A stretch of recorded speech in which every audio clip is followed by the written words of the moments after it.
करते हो मेरे बाबा, मेरा नाम हो रहा है बाबा, आपकी कृपा से ये सब काम हो रहा है। हम निमित्त हैं,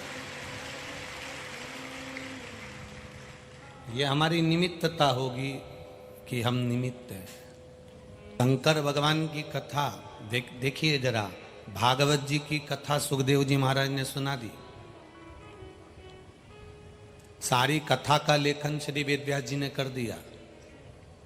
विष्णु पुराण की कथा, गर्ग संहिता, स्कंद पुराण, पद्म पुराण, लिंग पुराण, कुर्म पुराण, नारद पुराण, ब्रह्म वैवर्त पुराण, नरसिंह पुराण, ये सारी चरित्र वेदव्यास जी वर्णन कर दिए।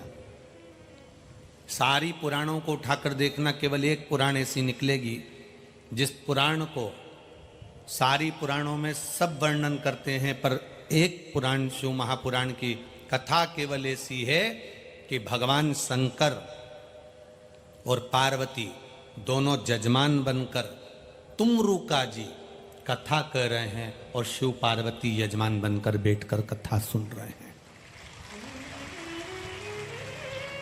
पूरी पुराणों को उठाकर देख लेना, किसी पुराण में यह नहीं लिखा कि भगवान जजमान बने हैं। हर पुराण में लिखा है कोई राजा जजमान बन गया, कोई ऋषि जजमान बन गया, कोई साधु बन गया, कोई तपस्वी बन गया, कहीं कौवा बना, कहीं गरुण जी बने, कहीं कोई बना, कहीं कोई बना। पूरी पुराणों को उठाकर देखिए, कोई ना कोई यजमान बना है। केवल शिव पुराण का यजमान मेरा महादेव बना है। और बाँचने वाले तुमरुका जी है। तुमरुका जी कौन? जो शंकर का परम भगत हो।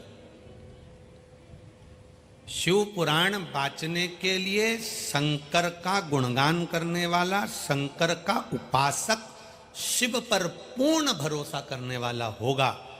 और आप अगर शंकर पर भरोसा करने वाले के सम्मुख में बैठकर शिव महापुराण की कथा सुन रहे होगे तो आपके भीतर भी भरोसा जाग जाएगा और आप भटकोगे नहीं। जिसके पास सोना होता है वो सोना देता, जिसके पास चांदी होती वो चांदी देता, जिसके पास कपड़ा होता वो कपड़ा देता, जिसके पास में जो होता वो देता है।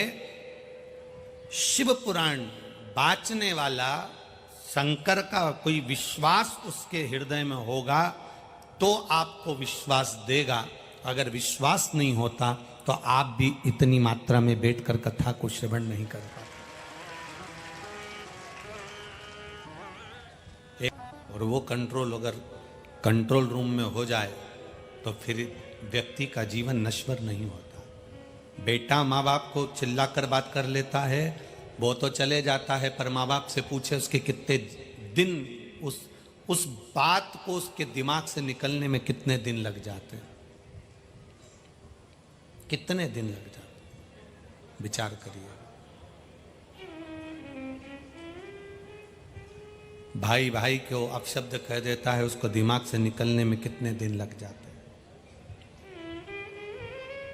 शंकर भगवान के मस्तक पर गंगा रखी है, कंठ पर विष रखा है, कानों में बिच्छू पड़ा है, गले में सर्प पड़ा है।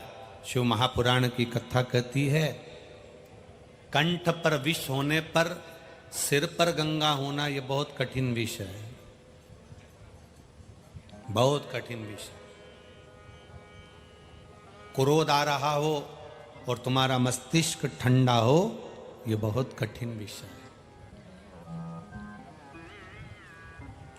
अच्छा काम है उसको तुरंत कर लो, बेकार काम है, लड़ाई है, झगड़ा है, बदला लेना है, क्रोध करना है, अहम करना है, किसी को नीचे दिखाना है, किसी को अपशब्द बोलना है, इसको कल पर टाल दो। मैं कल देखूंगा, कल बात करूंगा। तुम्हें लड़ाई करना है ना तो कह देना मैं कल तुझसे निपटूंगा, आज नहीं कल, बस कल पे टाल दो। कल तक वो भी ठंडा, तुम भी ठंडे। भरोसे को दृढ़ बनाओ। गुरु पर किया गया भरोसा, माता पिता पर किया गया भरोसा, परमात्मा पर किया गया भरोसा, शिव महापुराण पर किया गया भरोसा कभी नहीं टूटता। वो निभाता जरूर है। कैसे भी निभाएगा गुरु, कैसे भी निभाएगा परमात्मा। आप लोग तो केवल शिव पुराण में सुनकर जाते हो कि हमने इसके बच्चा आंख खोल रहा है पूरा, ठीक है बैठिए, श्री शिवाय नमस्तुभ्यं। 3 दिन से जिस बच्चे ने आंख ना खोली, डॉक्टर ने सब कुछ लगा कर देख लिया, डॉक्टर सारा इलाज कर कर देख लिया, आखिरी में आंख के ऑपरेशन की बात आ गई। तब 1 लोटा जल में से जो जल महादेव को चढ़ाया, आप महादेव को जब जल चढ़ाते हो तब इस शिव पुराण पर भरोसा कर कर चढ़ाते हो कि मैंने सुना है कईयों का काम हुआ है, तेरा भी होगा। और उसके घर वालों ने तुम पर भरोसा करा और 1 लोटा जल चढ़ाकर आंख में लाकर जो लगाया, आंख 20 मिनट में खुल गई, ऑपरेशन की जरूरत ही नहीं पड़ी। जो 3 दिन से नेत्र नहीं खुले जन्म के बाद, वो नेत्र बाबा खोल दे। यहां आप आए हो कथा सुनने के लिए, और जितनी कथा आप लोग टीवी पर सुन रहे हो, मोबाइल पर सुन रहे हो, आस्था चैनल पर सुन रहे हो, पंडाल में सुन रहे हो, आप विश्वास के साथ सुनो। बार बार आपके पास भी समय नहीं कि आप पंडाल में आ सको, और बार बार हमारे पास भी समय नहीं कि हम अकोला बार बार आ सके। वो तो कहीं कोई पुण्याई होगी, बाबा की कृपा होगी, करुणा होगी, तो ये कथा करवाई।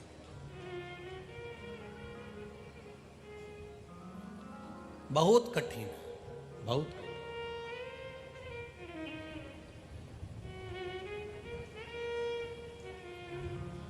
आप जब भगवान की भक्ति में डूबे तो विश्वास के साथ डूबे। गुरु पर किया गया भरोसा, माता पिता पर किया गया भरोसा, शिव महापुराण पर किया गया भरोसा, मेरे देव अधिदेव महादेव पर किया गया भरोसा, तुम्हारे मरते दम तक नहीं टूटेगा। ये विश्वास मानकर चलो, भरोसा नहीं टूटेगा। आपने उसको याद किया, वो आया। कितना सुंदर संवाद है। आश्रम में एक माता रहती है और वो माँ जल भरने जा रही है, और छोटा सा बच्चा दूध बुआ, दूध पीने वाला, आश्रम में गुरु जी से कह देती है माँ, गुरुदेव बच्चे को मैं झोली में सुला कर जा रही हूं, ध्यान रखना, मैं पानी भरने जा रही हूं। बच्चे को झोली में सुला दिया। संत गुरु से कहा, गुरु से कहकर वो माता जल भरने चल दी। थोड़ी दूर माता पहुंची, उसके मन में आया गुरुजी तो सुबह के समय अनुष्ठान करने बैठ जाएंगे, तप करने बैठ जाएंगे, साधना करने बैठ जाएंगे, मेरा बच्चा अकेला झोली में पड़ा रहेगा, वो रोएगा, गुरुजी ध्यान नहीं दे पाएंगे। कोई हिंसक पशु पक्षी आ गया, मेरे बच्चे को खा गया तो दिक्कत हो जाएगी। गुरुजी के आश्रम में वो माँ वापिस दौड़ कर चली गई, दौड़ कर गई, गुरुजी अपने साधना में लग गए, चली गई। अब बच्चे को साथ में लेकर झोली में बांधकर जल भरने चले। अब जल भरने के लिए जब मां गई, यहां पर गुरुजी के नेत्र खुले। 1 घंटे के बाद जब गुरुजी के नेत्र खुले तो गुरुजी ने बच्चे को देखा, झोली हिलाई, बच्चा नहीं था। गुरुजी खड़े हुए, झोली में देखा, बच्चा नहीं। पूरे आश्रम में देखा, बच्चा नहीं। सबसे पूछा, बच्चा नहीं। बच्चे को ढूंढ ढूंढ कर गुरुजी थक गए। तब गुरुजी ने विचार करा, बच्चा नहीं मिल रहा तो करूं क्या, मेरे भरोसे पर छोड़ कर गई है, मेरे विश्वास पर छोड़ कर गई है। तो गुरुजी ने एक दुर्बा पड़ी थी, उस दुर्बा को उठाया, घास को उठाया, कुशा को उठाया और झोली में डाल दिया। झोली में डाला तो उस कुशा को डालने से एक बच्चा जन्म ले लिया। जब वो माता अपने बच्चे को और पानी लेकर वापिस आश्रम में आई,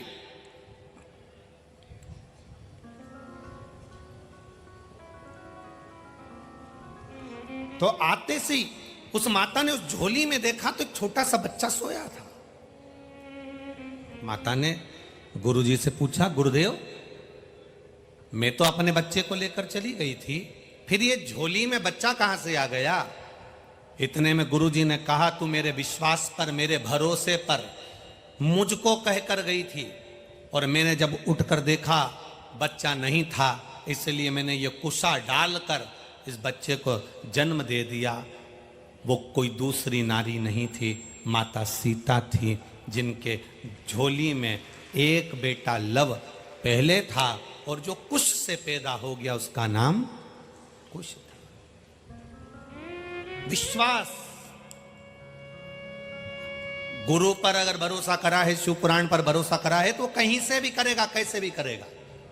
गुरु को लगा कि बच्चा नहीं है, तो उन्होंने बच्चा कुश से बना दिया, दुर्वा से बना दिया, डाब से बना दिया, पर बच्चा सामने ला दिया, क्योंकि तुमने भरोसा उस गुरु पर करा है। अगर तुमने भरोसा शिव महापुराण पर करा है, भगवान शंकर की कथा पर करा है, शिव भक्ति पर करा है, जिस मंदिर में जल चढ़ाने जाते हो, एक लोटा पानी चढ़ाने के लिए जाते हो, उस शिवलिंग पर आपने भरोसा करा है, आपने कुबेरेश्वर धाम पर भरोसा करा है, भगवान शंकर की कथा पर भरोसा करा है, महाकाल राजा पर भरोसा करा है, आपने राजराजेश्वर पर भरोसा करा है, गजानन महाराज पर भरोसा करा है, स्वामी समर्थ पर भरोसा करा है। आप भरोसा दृढ़ क्यों नहीं बनाते? आप विश्वास दृढ़ क्यों नहीं करते? कई लोग आएंगे आपके पास में आकर कहेंगे हम सब कुछ कर सकते हैं, हम पर विश्वास करो, हम पर भरोसा करो। कोई आएंगे कहेंगे आपसे श्री शिवाय नमस्तुभ्यम बोलने से कुछ नहीं होगा, ये मंत्र जपो, वो मंत्र जपो, ऐसा करो, वैसा करो। तो उनसे भी कह देना हमने शिव महापुराण की विद्येश्वर संहिता में लिखा हुआ देखा है, श्री शिवाय नमस्तुभ्यम कहने वाले का केवल मुख का दर्शन कर लिया जाता है तो हजारों अश्वमेध यज्ञ का पुण्य फल प्राप्त हो जाता है। और आप कह रहे हो कि श्री शिवाय नमस्तुभ्यम नहीं जपना चाहिए। हमारे चैनल को लाइक करें, महापुराण की सब्सक्राइब विद्येश्वर करें, संहिता में कमेंट क्यों लिख करें। दिया? धन्यवाद। वेद व्यास जी ने क्यों वर्णन कर दिया? किस लिए वर्णन कर दिया? श्री शिवाय नमस्तुभ्यम का मतलब होता है हम भगवान शंकर को प्रणाम करते हैं, नमस्कार करते हैं, उनको प्रणाम करते हैं। और प्रणाम, नमः शिवाय का मतलब भी होता है कि हम तुम्हें नमन कर रहे हैं।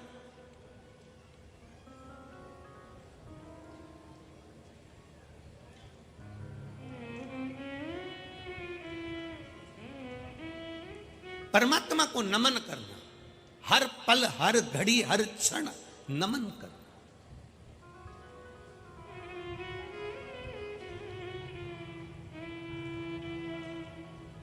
बहुओं से निवेदन है, अपने मायके जाओ ना, सास को नमन कर कर जाओ, सास तुम्हें 500 का नोट जरूर देगी, पक्का है। तुम्हें नहीं देगी तो तुम्हारे बच्चों को देगी। कहां जा रहा है? नानी क्या ले, ये 100 रुपए ले, ले ये 50 रुपए ले। बोलो जी जी सही है कि गलत है? सास देगी। आप नमन कर कर तो जाओ। आप अपनी वाणी से बार बार कहते हो श्री शिवाय नमस्तुभ्यम, श्री शिवाय नमस्तुभ्यम, श्री शिवाय नमस्तुभ्यम। जब बार बार कहते हो, बार बार उच्चारण करते हो, बार बार कहते हो, तो भगवान देवादिदेव महादेव को भी लगता है ये मुझे बार बार पुकार रहा है, मुझे बार बार नमन कर रहा है, मुझे बार बार कह रहा है, ये मेरा फर्ज बनता है कि मैं इसको कुछ ना कुछ दूं। विश्वास दृढ़ कर लो अपना। और जब तुम्हारा विश्वास दृढ़ हो जाए, जब तुम्हारा भरोसा दृढ़ हो जाए, समझो जीवन का सबसे बड़ा सुख प्राप्त हो गया, जीवन का सबसे बड़ा आनंद प्राप्त हो गया। मीरा, कर्मा, नामदेव, ध्रुव, प्रहलाद, संत तुकाराम जी, संत एकनाथ जी, संत ज्ञानेश्वर, संत श्री स्वामी समर्थ, संत श्री गजानन महाराज, इनके पास में था क्या? इनके पास में विश्वास था। नामदेव जी को मंदिर के अंदर नहीं जाने दिया, नामदेव जी को उठाकर मंदिर के पीछे पटक दिया।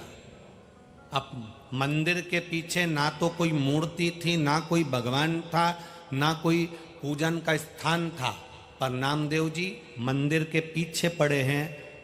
कुछ भी नहीं था मंदिर के पीछे, केवल मंदिर के पीछे की दीवार थी, पर कुछ था नामदेव जी के भरोसा।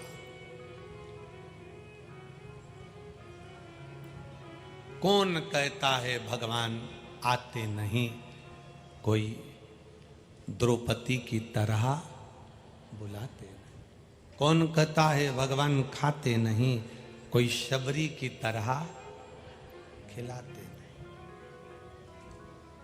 कौन कहता है भगवान सोते नहीं, माँ यशोदा के जैसे कोई लोरी सुनाते नहीं।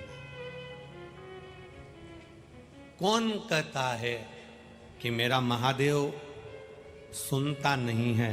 लोग कहते हैं ये पत्थर का शिवलिंग है, ये पाषाण का शिवलिंग है, ये पत्थर की मूर्ति है, ये पत्थर की मूर्ति है। हम कहते हैं दिल से पुकार कर देखना, पत्थर की मूर्ति भी सुनती है, पत्थर की मूर्ति भी श्रवण करती है। दिल से पुकार कर देखना, सुनेगा वो।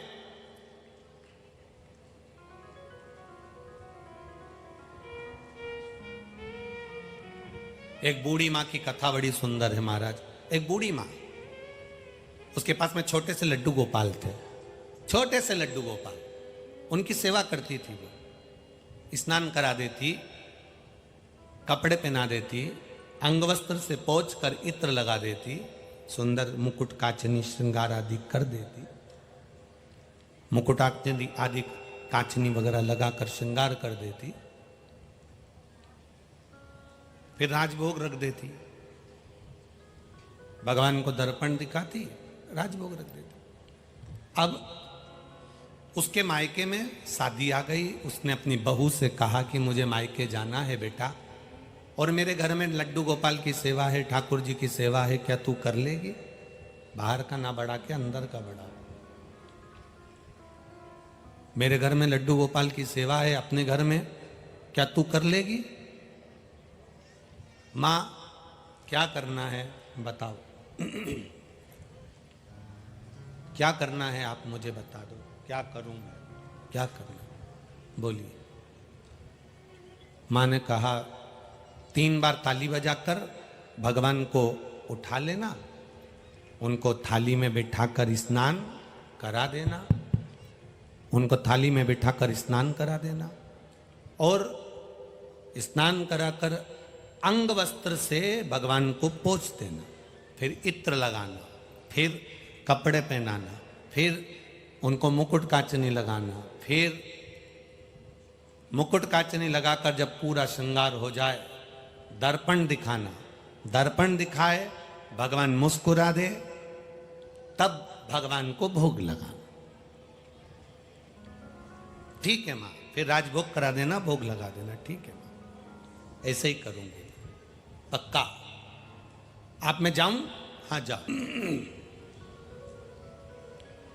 बहू ने 3 बार ताली का नाद किया और 3 बार ताली का नाद कर कर बहू ने भगवान को उठाया, स्नान कराया, इत्र लगाया, वस्त्र पहनाए, श्रृंगार करा। बाद में सास ने कहा था दर्पण दिखा देना, भगवान मुस्कुरा दे, तब राजभोग धरा दे। अब इसने दर्पण दिखाया, भगवान को कांच दिखाया, दर्पण, और ये विचार करने लगी भगवान तो हंसे ही नहीं, मुस्कुराए नहीं।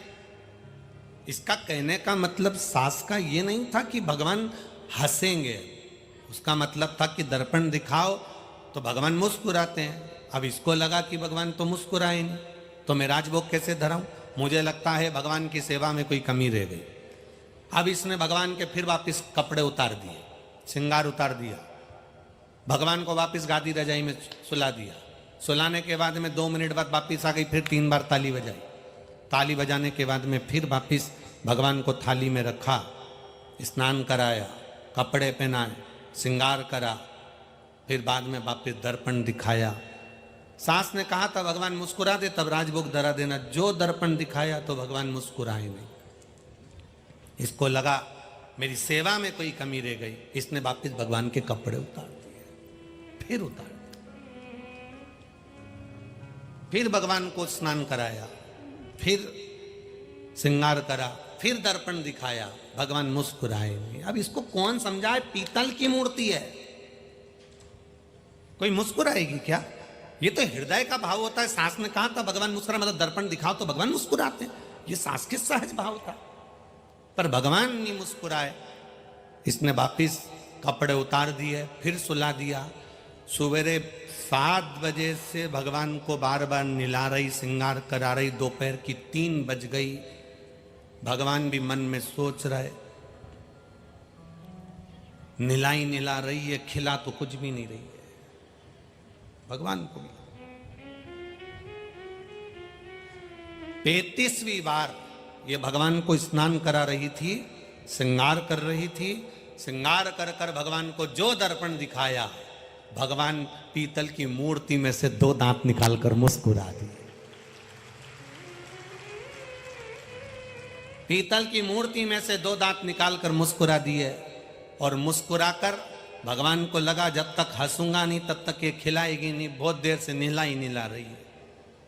भगवान मुस्कुराए और तुरंत भगवान के तेरे नहाने से अब डर लगने लगा, इसलिए अब कुछ खिला दे। भगवान ने भोजन किया। अब तो बहू प्रतिदिन भगवान का श्रृंगार करती, वस्त्र पहनाती, और वस्त्र पहनाकर जो दर्पण दिखाती, भगवान पहली बार में ही हंस देते, क्योंकि भगवान को मालूम है फिर नवा देगी, ये फिर नहलाएगी, ये बार बार नहलाएगी। इससे अच्छा है कि मैं मुस्कुरा दूं, मैं हंस दूं। भगवान फिर मुस्कुरा देते। सास आ गई। सास ने बहू से कहा, तो श्रृंगार पूजन कर रही है बढ़िया? बिल्कुल।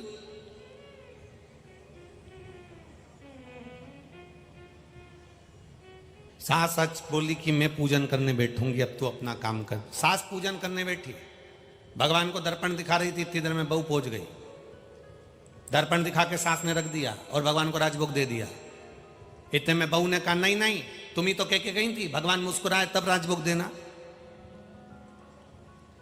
अभी तो हंसा ही नहीं है। सास ने कहा, पगली, कोई पीतल की मूर्ति हंसती है क्या? बहू कहती, कैसे नहीं हंसती, तुम हटो। सास को हटा के जो बहू ने दर्पण दिखाया, भगवान फिर दांत निकालकर हंस दिए, फिर हंसे। अब भगवान जैसे ही मुस्कुराए, सास ने बहू को गले से लगाकर कहा, री बेटा, सेवा मैं भी करती हूं और सेवा तू भी करी, पर मेरा विश्वास आज भी ये पीतल की मूर्ति पीतल की ही रही, पर तेरा विश्वास इतना पक्का था कि पीतल की मूर्ति में भगवान है, तो वो प्रकट भी हो गए। आपका विश्वास क्या कहता है? आपका भरोसा क्या कहता है? आपकी दृढ़ता क्या कहती है? आपका विश्वास क्या कहता है? पत्थर की मूर्ति को पत्थर की ही मानोगे तो वो पत्थर की ही रहेगी। पत्थर की मूर्ति को भगवान मान लोगे तो वो भगवान ही रहेगा। आपका विश्वास जो कहेगा, पत्थर की मूर्ति में से वो प्रकट होगा। मानो तो मैं गंगा मां हूं, ना मानो तो बहता